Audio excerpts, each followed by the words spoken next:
Shares of GrubHub were slipping on Thursday as the online restaurant takeout service receives its first analyst initiations. Firms including Citigroup and Canaccord Genuity initiated coverage of GrubHub with buy ratings and $40 price targets.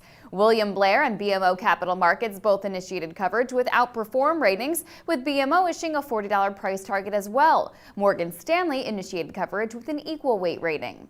BMO Capital Markets analyst Edward Williams said in an initiation note, "We're modeling top-line growth of 29% in 2014 to $220 million and a further 27% in 2014 as we anticipate the company will grow active diners and daily average orders." Williams noted GrubHub's attractive business model, the increase in mobile interactions, its presence as a leader among takeout platforms, and its opportunity to drive strong revenue growth in the large takeout and delivery market.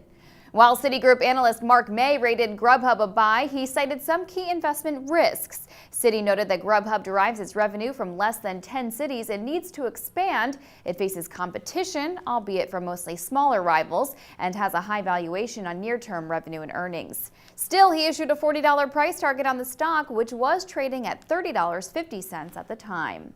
At last check, shares of GrubHub were slipping almost 2% to $32. In New York, I'm Brittany Umar for The Street.